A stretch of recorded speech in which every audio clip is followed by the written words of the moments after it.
ప్యానెల్లో ఉన్న మిత్రులందరికీ కూడా నమస్కారం. మీకు నమస్కారం. ప్రేక్షకులకు నమస్కారం. ముందుగా ఈ ఉమ్రా యాత్రలో చనిపోయినటువంటి కుటుంబాలందరికీ కూడా పార్టీ పక్షాన అదే రకంగా వ్యక్తిగతంగా మేము ప్రగాఢ సానుభూతిని వ్యక్తం చేస్తున్నాం. ఇప్పుడు ఎన్నికలు అనేటువంటిది అనివార్యము. ఇప్పటికే హైకోర్టు మధ్యంతర ఉత్తర్వులు 2 సార్లు ఇచ్చింది. దాని ప్రకారము మేము కామారెడ్డిలో బీసీ డిక్లరేషన్ మేము చేసినటువంటి ఏదైతే దానికి అనుగుణంగా మేము సుప్రీంకోర్టు నియమ నిబంధనలు ఏవైతున్నాయో వాటి ప్రకారము టోటల్ ఎక్సర్సైజ్ మేము చేసినాం. అసెంబ్లీలో ప్రవేశపెట్టినాం. యునానిమస్ గా అన్ని పార్టీల ఎమ్మెల్యేలు 119 మంది ఎమ్మెల్యేల వాళ్ళందరి యొక్క ఏకగ్రీవంగా ఒక బిల్లు కేంద్ర ప్రభుత్వానికి వెళ్ళింది. కానీ కేంద్ర ప్రభుత్వము దాన్ని తమ వద్దే పెట్టుకొని కాలయాపన చేస్తూ కూర్చుంది. సో దానికి ఆల్టర్నేటివ్ ఏంది అనేటప్పుడు మేము ఎన్నికల కోసం ప్రయత్నం చేసినాం. దాంట్లో ఓసీ సంఘాల మిత్రులు కోర్టుకు పోవడం, వాస్తవం చెప్పాలంటే ఈడబ్ల్యూఎస్ అనేటువంటిది రాజ్యాంగ విరుద్ధం. రాజ్యాంగ విరుద్ధంగా ఉన్నటువంటి ఈడబ్ల్యూఎస్ మీద మేమెవరం బీసీ సంఘాలు కానీ, బీసీ నాయకులు కానీ, బీసీ సంస్థలు కానీ కోర్టుకు పోయి ఆపే ప్రయత్నం మేము చేయలేదు. ఎందుకంటే జీనోదేవి వాళ్ళకు కూడా రాని అనుకున్నాం. కానీ అదే ఈ 90% ఉన్నటువంటి మిగతా రిజర్వేషన్లో దీని నుంచి 1% కూడా ఆ ఓసీలకు రాదు. కానీ అడ్డుపుల్ల వేయడం అంటే తను తినడు దానం తీయడం అన్నట్టుగా ఉంది. సో తమకు వచ్చేది ఏం లేదు, కానీ ఎదుటి వారి నోటి బుక్క గుంజుకునే ప్రయత్నము ఓసీ సంఘాలు చేసినాయి. దానికి ఆధిపత్య కులాల చేతుల్లో ఉన్నటువంటి కోర్టులు కూడా సంపూర్ణ సహకారం అందించినాయి. కాబట్టి మేము చేసిన ఏదైతే ప్రయత్నంలో మా ప్రభుత్వం కానీ మా పార్టీ కానీ చేసినటువంటి ప్రయత్నంలో కోర్టులు ఓసీ సంఘాలకు సంబంధించిన మిత్రులు తోటి ఆగిపోయింది. సో ఆగిపోయినప్పుడు మాకు ఇన్ఎవిటబుల్ కండిషన్లో ఎలక్షన్స్ అయితే మేము నిర్వహించాలా. అది పల్లెల యొక్క శ్రీనివాస్ గారు చెప్పినట్టుగా పల్లెల యొక్క పరిపాలన సమయంగా జరగాలన్నా, అభివృద్ధి జరగాలన్నా తప్పనిసరిగా ప్రజాప్రతినిధులు ఉంటే దానికి ఊతం ఉంటుంది. అధికారులతో కొంత జరిగిన ప్రజాప్రతినిధులు ఉన్నప్పుడు వారు అన్నట్టుగా చాలా ఒక మాట చెప్పినారు. ఏమని, ప్రజాప్రతినిధి ఉంటే సర్పంచులు తమ సొంత డబ్బులు పెట్టుకొని కూడా పనిచేసింది. ఇది గత ప్రభుత్వంలో ఉన్నప్పుడు మనం చూసినాం. చాలా మంది బిల్లులు ఇప్పటికి కూడా సర్పంచులు మేము సొంత బట్టలు పెట్టుకున్నామని ఆత్మహత్యలు చేసుకున్నటువంటి సర్పంచులు కూడా ఉన్నారు. సొంత పైసలు పెట్టుకొని పని చేసినాం. అది వాస్తవం. శ్రీనివాస్ గారు అన్నట్టుగా సొంత అంటే సర్పంచ్ ఉంటే తన గ్రామ అభివృద్ధికి అవసరమైతే జేబుల నుంచి 4 పైసలు పెట్టి అప్పు తెచ్చైనా కూడా చేసి తర్వాత ఆ బిల్లులు తీసుకునేటువంటి ఒక ఆనవాయితీ ఉంది. అది ఇప్పుడు ఇవాళ అదే అధికారులు చేయలేదు. అధికారులు సో కాబట్టి గ్రామాల అభివృద్ధిని దృష్టిలో పెట్టుకొని ఈ ప్రాసెస్ అంతా చేయడంలో ఆలస్యమైంది. లేకపోతే ఇదే మనం చేయాలంటే ఇదే ఉంటే అప్పుడే చేసి ఉండేది అంటే బాగుండేది. నేను అసెంబ్లీ ఎలక్షన్స్ తర్వాత నేనే స్వయంగా సీఎం గారికి తర్వాత కొంతమంది మిత్రులందరితో కలిసి మాట్లాడి ఈ గ్రామ పంచాయతీ ఎలక్షన్స్ అసలు పార్లమెంట్ ముందే పెట్టమని నేను చెప్పాను. అంటే అప్పటికి 42% దీనికి సంబంధించినటువంటి లోతులకు మనం వెళ్ళలేదు కాబట్టి గ్రామాలకు సంబంధించిన అభివృద్ధి ఇమీడియట్ గా టేకప్ చేయడం కోసం చేయమన్నాం. సరే చేస్తామన్నారు, కానీ కారణాంతర తర్వాత దాన్ని చేయలేదు. కనీసం పార్లమెంట్ తర్వాత వెంటనే పెట్టినా బాగుండేది. అయితే ఇంతలో ఒక పార్టీ నిర్ణయం ప్రకారం రాహుల్ గాంధీ గారి ఆదేశం మేరకు ఎవరి వాటా ఎంతో అంత వాళ్ళకు వాటా ఇవ్వాలనేటువంటి దాంట్లో మేము 42% గురించి తీవ్రమైన ప్రయత్నం చేసినాం. సో అది సక్సెస్ కాలేదు. సో కోర్టు నిబంధన ప్రకారం మేము పోవాల్సి వస్తుంది. కోర్టులో ఇవాళ కూడా మహారాష్ట్రకు సంబంధించి నిన్న కూడా కోర్టు పదే రాజ్యాంగ విరుద్ధంగా కోర్టులు మాట్లాడుతున్నాయి. రాజ్యాంగ రక్షణకు నిలబడాల్సిన కోర్టులు ఇవాళ రాజ్యాంగ విరుద్ధంగా ఉన్నటువంటి ఈడబ్ల్యూఎస్ ను క్వశ్చన్ చేయలేదు.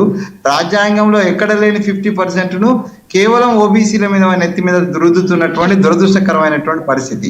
ఈ పరిస్థితిలో మా ప్రభుత్వానికి మిగిలిన ఒకే ఒక మార్గము, మేము ప్రభుత్వం నుంచి ఏదైతే నియమాల ప్రకారం రాజ్యాంగబద్ధంగా ఏదైతే రిజర్వేషన్ ఉందో అది కంటిన్యూ చేస్తూనే మేము పార్టీగా మేము ఇచ్చిన మా రాహుల్ గాంధీ గారు చెప్పినటువంటి మాట ప్రకారం కాంగ్రెస్ పార్టీ యొక్క ఉదయపూర్ అండ్ రాయ్పూర్ రిజర్వేషన్స్ ప్రకారము మేము 42%, ఇంకా 50%, 56% ఇక్కడ ఉన్నాయని తేలిన తర్వాత 50% పోయినా కూడా తప్పు లేదని నేను మా ప్రభుత్వ పెద్దలకు చెప్తున్నా.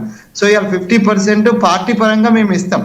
మిగతా పార్టీలు కూడా సహకరిస్తే, మిగతా పార్టీలు కూడా బీసీల గురించి ఇప్పుడైతే కన్నీరు గారుస్తున్నారు, మేమేదో మోసం చేసినామని.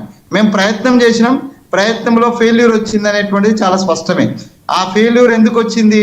ఆధిపత్య కులాలకు సంబంధించినటువంటి, అగ్రవర్ణాలకు సంబంధించినటువంటి కోర్టులు కావచ్చు, అగ్రవర్ణాలకు సంబంధించినటువంటి సంఘాలు కావచ్చు, లేకపోతే రాజకీయ పార్టీలు కావచ్చు, ఇవి అడ్డుపడ్డాయి. అందువల్ల మేము ఫెయిల్ అయినామని ఒప్పుకోవాలి. కాబట్టి మేము పాస్ కావడానికి మాకున్నటువంటి ఇంకొక మార్గం ఏంది? ఆ మార్గం ఏంటంటే మేము పార్టీ పరంగా ఇవ్వడం. ఇప్పుడు మేము పార్టీ పరంగా ఇప్పుడు మామూలుగా అయితే ఇది పార్టీ రహితమైనటువంటి ఎలక్షన్, ఇప్పుడు వచ్చేటువంటి ఎలక్షన్ పార్టీ రహితమైనటువంటి ఎలక్షన్. అసలు ఆల్రెడీ ఈ ఈ దీంట్లో గతంలో ఈనాడు పేపర్ లో ఒక సర్వే వచ్చింది. దాని ప్రకారం ఈ సర్పంచులు చాలా జిల్లాలలో 60-70% దాకా బీసీలు గెలిచినటువంటి సందర్భం ఉన్నాయి. ఎందుకంటే ఆ ఊళ్ళన్నీ కూడా బీసీల డామినేషన్, బీసీల యొక్క జనాభా ఎక్కువ ఉన్నది కాబట్టి. ఈ రకంగా ఇప్పుడు కూడా అట్నే వస్తుంది. మేము ఇచ్చే 40% కంటే ఎక్కువనే ఇలా ఏ పార్టీ నుంచి అయినా కూడా ఓవరాల్ గా more than 60% సర్పంచులు బీసీలు ఉంటారు, దాంట్లో డౌట్ ఏం లేదు. సో ఎస్టీలకు సంబంధించినటువంటి వాళ్ళ పర్సెంటేజ్ కూడా పెంచాలనేటువంటి విషయానికి వచ్చినట్టయితే కోర్టుకు సంబంధించిన నిబంధనలు ఉన్న దృష్ట్యా దానికి సంబంధించిన పార్టీ గుర్తుతో పోయినటువంటి ఏదైతే ZPTC, MPTC, ZP chairman elections ను మేము పక్కన పెట్టి ముందు గ్రామ పంచాయతీ ఖాళీ అయింది కూడా, ముందు గ్రామ పంచాయతీలో ఫిబ్రవరిలో ఎప్పుడో ఖాళీ అని. సో కాబట్టి February 2 నుంచి వాళ్ళ టర్మ్ అయిపోయింది. సో అప్పుడే ఎలక్షన్ పెట్టినట్టయితే ఈ గోలంతా ఉండకపోయేది, దీనికి సంబంధించిన డబ్బులకు సంబంధించి, నిధులకు సంబంధించినటువంటి గోళ కూడా ఉండకపోయేది. సరే, కారణాంతరమైనా నేనైతే స్వయంగా ఆ సలహా ఇచ్చినా మా పార్టీ అప్పుడు పాటించలేదు, మా ప్రభుత్వం పాటించలేదు. కొత్తగా వచ్చినాం కాబట్టి మిగతా అంశాల మీద ఏంటంటే దృష్టి పెట్టినారు. ఇప్పుడు ఇన్ఎవిటబుల్ కండిషన్ లో మేము వెళ్తున్నాం. శ్రీనివాస్ గారిని నేను అప్రిషియేట్ చేస్తున్నా, వారు కూడా సహకరిస్తున్నారు, వారు కూడా స్వాగతిస్తున్నారు. అందరు కూడా ఎలక్షన్ కావాలంటున్నారు. కానీ ఇంకో పక్కన ఏమంటున్నారంటే, ఇంకో పక్కన మొన్నటిదాకా ఏమన్నారు, ఎలక్షన్ పెట్టడానికి మీకు చేత కాదు, మీకు దమ్ లేదు అనేటువంటి మాట అన్నారు. సో ఇవాళ శ్రీనివాస్ గారు చెప్పినట్టుగా మేమైతే దమ్మా లేకపోతే బాధ్యత మొత్తం మీద అయితే మేము ఎలక్షన్ కి ముందుకు వస్తున్నాం. 42% ఏదైతే రిజర్వేషన్ ఇస్తామన్నామో, ఎక్కడెక్కడైతే బీసీలు ఉన్నారో ఆ పార్టీలన్నీ కూడా బీసీలు నిలబెట్టినట్టు ఎవరో ఒక బీసీ గెలుస్తారు. ఆ బీసీలకు ఎక్కువ సీట్లు వచ్చేటువంటి అవకాశం ఉంటది. అలా పార్టీలన్నీ కూడా బీసీ వాదానికి సానుకూలంగానే ఉన్నాయి. స్వయంగా భారతీయ జనతా పార్టీ ప్రధానమంత్రి ఆయన బీసీకి సంబంధించిన ఆయన. అట్లాగే బీఆర్ఎస్ కి సంబంధించినటువంటి వాళ్ళు కూడా చెప్తున్నాం, మేము బీసీ వాదాన్ని మేము సమర్థిస్తున్నాం అంటాం. కాబట్టి ఇక్కడ శశభిషలు ఏం లేవు, ఏ పార్టీకి అభ్యంతరం లేదు బీసీలకు ఎక్కువ సీట్లు ఇవ్వడము లేదా రిజర్వేషన్ పెంచడం. ఈ వచ్చిందంతా కోర్టులతో వచ్చినటువంటి ఇబ్బంది కాబట్టి పార్టీలకు ఏమి ఇబ్బంది లేదు. కాబట్టి మా పార్టీ నుంచి మేము డిక్లేర్ చేస్తున్నాం. మిగతా పార్టీలు కూడా దాన్ని అనుసరిస్తాయో లేకపోతే వాళ్ళ ఇష్టం అది. అంటే ఇట్ ఈస్ రైట్. వెంకటస్వామి గారు మేము బీసీ ప్రజలకు ఉన్నటువంటి ఏ అవకాశాన్ని వదలకుండా మేము ప్రయత్నం చేసినాము. ఆ ప్రయత్నాలతోటి పాటుగా ఇప్పుడు ఇంకొక ప్రయత్నం, ఇప్పుడు ఎక్కువ మంది బీసీలకు మేము మా పార్టీ పక్షాలను ఎవరైతే నిలబెడతామో వాళ్ళందరిలో ఎక్కువ మంది, అంటే 42% పైనే, nearly it may go to the 50% as per my assessment. మేము మాట్లాడుతున్న దాని ప్రకారం అయితే నేను పార్టీ ఇంటర్నల్ లో ఉన్నా. వెంకటస్వామి గారు ఓకే, మీరు 42% పార్టీ పరంగా ఇస్తున్నారు. అదే క్రమంలో సుప్రీంకోర్టు ఆదేశాలు కూడా మీరు ఉల్లంఘించకుండా మరి చేస్తున్నారు. ఓకే, కానీ దీంట్లో బీసీ సంఘాలు, బీసీ నాయకులు, బీసీ ప్రజలంతా కూడా చట్టబద్ధంగా మాకు కావాలి, సో మీ పార్టీ నుంచి వేసే భిక్షం మాకు అవసరం లేదనే ఒక కొత్త డిమాండ్ కూడా వినిపిస్తుంది కదా, దానికి ఏం చెప్తారు? ఇది మీకు ప్రతికూలంగా మారే పరిస్థితి లేదంటారా? నేను వాళ్ళ డిమాండ్ తప్పని అంటలేను, వాళ్ళు చట్టబద్ధంగా తేవాలని. చట్టబద్ధంగా తేవాలని ఇవాళ మీరు అంటున్నారు సార్. ఈ బీసీ సంఘాలు, ఈ ప్రతిపక్షాలు ఇవాళ మాట్లాడుతున్నాయి.